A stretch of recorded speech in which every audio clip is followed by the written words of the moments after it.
Good morning. How's it going? Can I share a little San Francisco Standard story to make up for my gaffe there?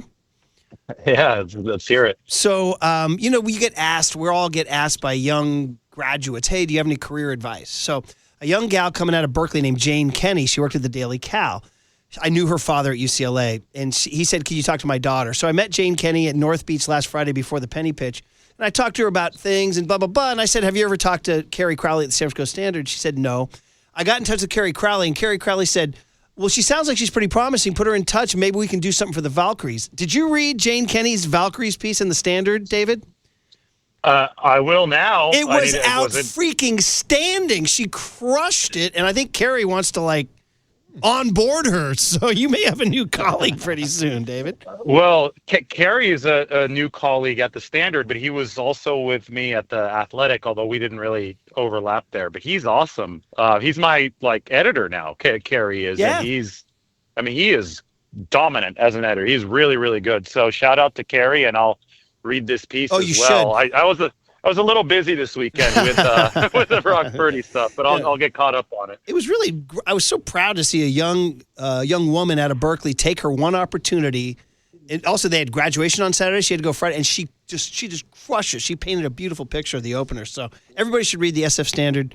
I am a supporter of local journalism. So, David, okay, your reaction when you've got the news. Tom Pelissero, I think, credited with the break. You've been studying and studying and studying. So your first reaction on Friday was?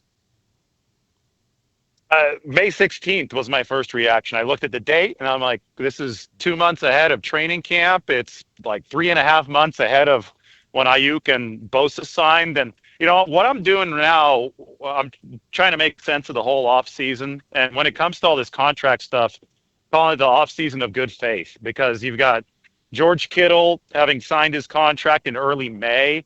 Brock Purdy has agreed on May 16th and is going to sign this week. And Fred Warner is going to be done soon as well. So all three of these stars for the 49ers, two of whom I think are surefire first ballot Hall of Famers whenever their career's over. We'll see what Brock Purdy does from here on out. But with Kittle and Warner, these are superstars at the very, very top of their positions.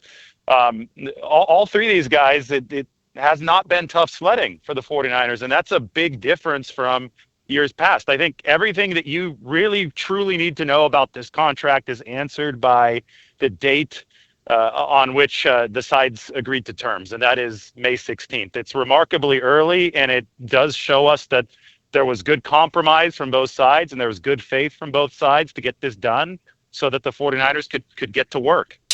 David, traditionally in the NFL, when the next quarterback gets paid, he resets the market with the highest AAV and potentially the highest guaranteed. Brock Purdy did not do that. Why do you think the 49ers were able to work out this deal, and what are your biggest breakdowns from the contract details? Well, who else didn't set the market with the highest AAV is the MVP, Josh Allen. And when that happened about a month or two ago, I thought that was great for the quarterback market, because you're right, this had gotten out of control where every single deal just had to one-up the prior one, regardless of if the quarterback was the best quarterback or not. Like Dak Prescott does not have any firm argument to being the best quarterback in football. Well, Brock Purdy actually has a much stronger argument because his statistics have topped the league. Dak Prescott nowhere near that, but because he had this crazy amount of leverage over the Cowboys right before the start of the regular season, he signed that deal worth $60 million, and I think that was the kind of the high water mark of insanity when it came to these quarterback deals. The Josh Allen contract brought sanity back to the conversation, because it was, Josh even talked about it after his deal. He wasn't going to go out there and try to win some AAV or APY, average per year war, just for the sake of vanity purposes, which is what you see a lot in these contracts. He wanted a deal that was strong on the inside in terms of the guarantees, in terms of the structure. He wanted to make sure that the Bills could continue to build a good team around him, and he didn't necessarily care for that surface level number. So he locked in at $55 million a year, and I think that set a really healthy tone this offseason. And maybe Purdy and the 49ers also set that tone themselves. I think everything that Purdy said when the season ended in January, that he wanted this done quickly so he could work with his teammates, I think that indicated that his mind was in the right spot. And obviously the 49ers' minds were in the right spot. And where this deal is really strong is in the rolling guarantees. As an agent, you pick your battles, especially in a situation like this. So what Kyle Strongen did here, especially because Brock Purdy was really adamant on getting this done early and having it be a strong deal internally, they picked the rolling guarantee battle. You know, there's full guarantees, there's total guarantees, there's APY. Rolling guarantees are that's money that's part of the total guarantees, which is injury guarantees, but it vests a year early into a full guarantee, so it becomes something that's effectively guaranteed. And Brock Purdy has about 176 million, which is one of the highest numbers ever in terms of effective guarantees. And that means this deal is really strong on the inside. And it might not be the sexiest deal on the outside, but it still goes toe to toe with the top 6, top 7 quarterback contracts. And I think it represents a compromise that ensured this would get done early. David Lombardi, the San Francisco Standard, has just published a piece too about the offseason of good faith that's going on right now. If it's not the bummer summer of 2024. Okay, salary cap. Everybody says, yeah, you can't, you had your window on a rookie contract because once he gets paid, you can't field a winner. What would the 49ers say to that? Or is this contract going to present problems?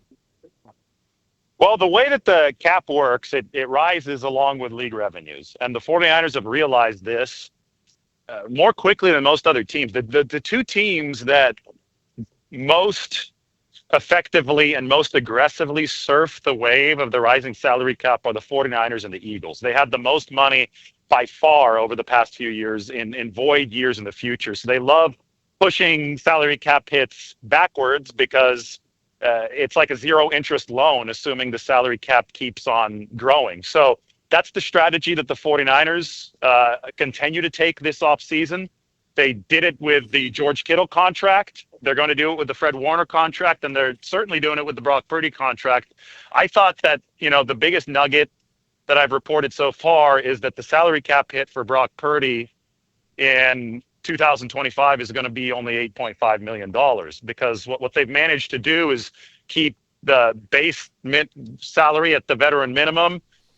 I think Brock was okay with, I think, about 40 million or so coming in here year one, which is less than some of these other contracts. But then he's got a lot of money coming in year 2 and year 3 to make up for that. And what it means is that the 49ers are able to preserve salary cap space in the now so they can carry over space into the future, because money now is more valuable with the limit being lower now than it's presumed to be in 2026, 2027, and so forth. That all means that the 49ers can continue building a really strong roster around Brock Purdy. And once the Warner deal is finalized, they're probably going to be number 1 or number 2 in NFL salary cash spent again in 2025. And that means that they're investing a lot of money in the core pieces around Purdy. And obviously at the margin spots, like spots 10 to 53 on the roster, you're never going to be able to pay 53 stars. But the 49ers have paid about 10 stars or about to pay about 10 stars.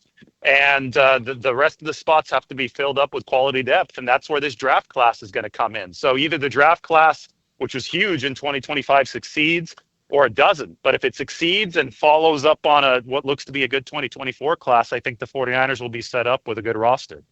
David, what are your thoughts on the length of the contract with a 5-year contract extension, but also the inclusion of the no trade clause?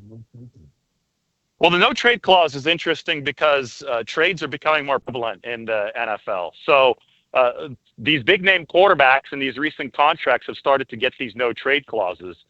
There was a question about whether or not Brock would get a no trade clause, and obviously his side wants it. That's good for the player. I don't think the 49ers initially wanted to give it, but when I talk, two things. We talk about the 49ers' faith in Brock Purdy. That's exemplified by their willingness to ultimately put the no trade clause in this deal. And you talk about the good faith nature of the offseason. Well, that's some compromise right there, right? From the 49ers side. Purdy's side compromised in a way, so did the 49ers. And ultimately, this shows the tremendous amount of belief that they do have in Brock Purdy, because they are now very, very firmly tied to him as the franchise quarterback. Perspective, going first of all, it was Tom Pelissero broke it. You guys all wrote about it. Niners haven't acknowledged it yet, right? You guys haven't heard anything about when they might have anything officially?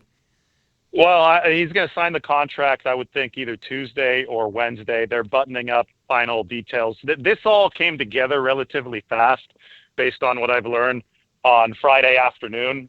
It wasn't intentional or anything to get this done on Friday afternoon and then dump it right into the weekend, just how these things sometimes work. And then the news has to break because both sides want to get it out to the media. So that's what happened on Friday. And, unfortunately for those of us who had weekend plans, I actually didn't really have weekend plans, so it was good. But unfortunately for those covering the team who did, they had to work this weekend. And now I'm calling it Brock Purdy contract week because agreement is in place. Now everything has to be formally signed and ratified. OTAs begin next week for the 49ers, a week later than usual. So they beat that deadline if there was, and it seems to me that there at least was a soft deadline for OTAs. Whether or not they have a press conference before OTAs remains to be determined. So we'll be in a holding pattern for that. Yeah, so I mean, man, oh man, I'm trying to think of what rhymes with 25 because I call it the bummer summer. So we call it like That's a good one. Spring fling or something. I don't know. We're calling it spring fling. We're having the good faith, the good vibe in 25 doesn't rhyme. I'll keep working on it. I say it's the off season in good faith because you'll read my article up on the Standard. Yeah, I did. Last month, Fred Warner had what I thought it was a short quote, but I thought it was remarkable. He said, "I'm already getting paid enough." Yeah, I saw that. Like, is that the first time that we've ever heard a superstar? His agent called him immediately. His agent called him immediately and said, "Stop talking right now. Shut up." What are you doing? What are you doing, dude? You're the fifth right now. Exactly. But yeah. But anyway, but like that vibe extended to the Purdy situation as well. I know Kittle didn't talk much about his contract, but they also said that's going to get done. But with Purdy, John Lynch and Kyle Shanahan came out right after the season and said, this is our guy. We want him to be here for as long as we're here. There was absolutely no posturing from them. They put all their cards out on the table. There was nothing hidden from them. And the same thing with Brock Purdy. He said, I want to have this done before OTAs start. So, when we had this, there was all this mystery and social media posts with Brandon Ayuk the year before. Nick Bosa was radio silent. Yeah. And that was obviously hardball in its own way. This was just like this big love fest throughout. And every clue hinted that they would get this done early, but I think that people just had some PTSD from the past contract negotiations. So it took that report actually coming out. And when we saw May 16th, I mean, it verified all the clues that we'd been getting, that both sides came to play, good faith ball, and the contract is done very, very early. And last one would be that when they sold 6% off of the team for like $500 million or whatever, is that cash they might have used for this? I think it ultimately it's liquidity, right? So ultimately you have more money. I don't know if they directly take that money because that's not finalized yet. The NFL league meeting is this week in Minnesota.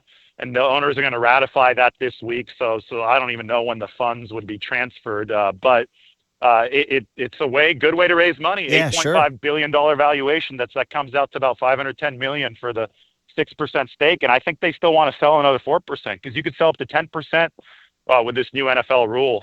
That's right. So, private equity thing, so it's a $800+ million fundraising opportunity for the 49ers. Get a little cash in the pocket.